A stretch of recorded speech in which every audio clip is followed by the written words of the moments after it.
Hello YouTube, my name's Marie, and today we're going to talk about the first 7 episodes of the currently airing romance sci-fi drama entitled Absolute Boyfriend. It starts with our female lead who is really struggling to maintain this secret romantic relationship that she has with a top actor. All of her frustrations culminate one night in a humiliating, cringy event. After said event, enough is enough for her and she decides to end this 7-year-long relationship. The very next day, a odd package arrives at her door. Inside is a hyper-realistic, state-of-the-art love robot. And upon accidentally activating it with a kiss, can we say Sleeping Beauty, anybody? The robot imprints on her and she becomes his girlfriend. There you go.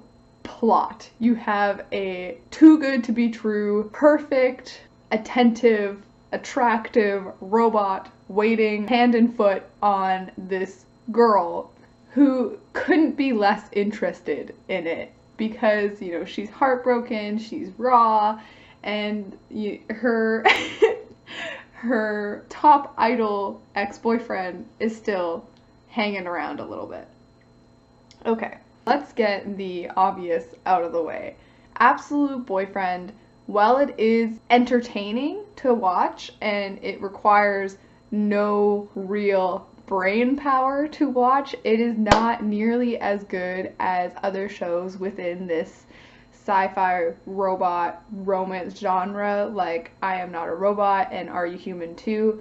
Those I would say are like A-level shows, and this is definitely a B-level show. So let's just go through and talk about a few of the characters and the actors involved. Starting first with the female lead. She is very serviceable, fine.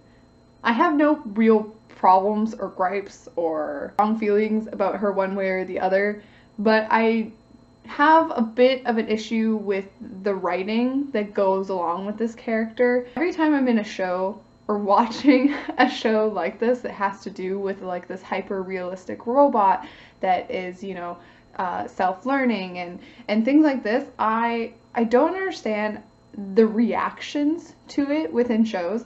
Like, if you put a hyper-realistic robot in front of me, it doesn't matter where I'm at emotionally. You can bet your ass that I'm gonna be talking with this thing. I would throw some philosophy questions at it, like the train problem. I think I would have just so much fun if someone put a hyper-realistic love robot in front of me. And she is more put off, almost scared of it at first. How could you not be interested how sentient it actually is? And that entire discussion about like artificial intelligence and going a bit deeper into this concept, I don't think is a main focus for this show, which is fine. I think they're going towards more of like a trash love triangle romance, which again is fine. I am known to enjoy some good garbage, but I don't think it's gonna cover any new ground compared to like the shows I've already mentioned, like I Am Not a Robot and Are You Human Too. Like, I feel like this is just gonna be more of the same at a lower quality. I do recognize that the male lead, can't remember his name right now, but he just solidified his position as an actor in my mind after his role in The Crowned Clown. Did not continue with that show, but I thought he was amazing in it. In these first 7 episodes, he's not really given enough to do for me to really comment on his acting ability. What I have seen of him is I do believe he is a robot, and the mannerisms that he's choosing to do are perfect. They really do seem mechanical and like kind of programmed in, like even when he blinks, it's like, oh, it's been 30 seconds, I should really blink.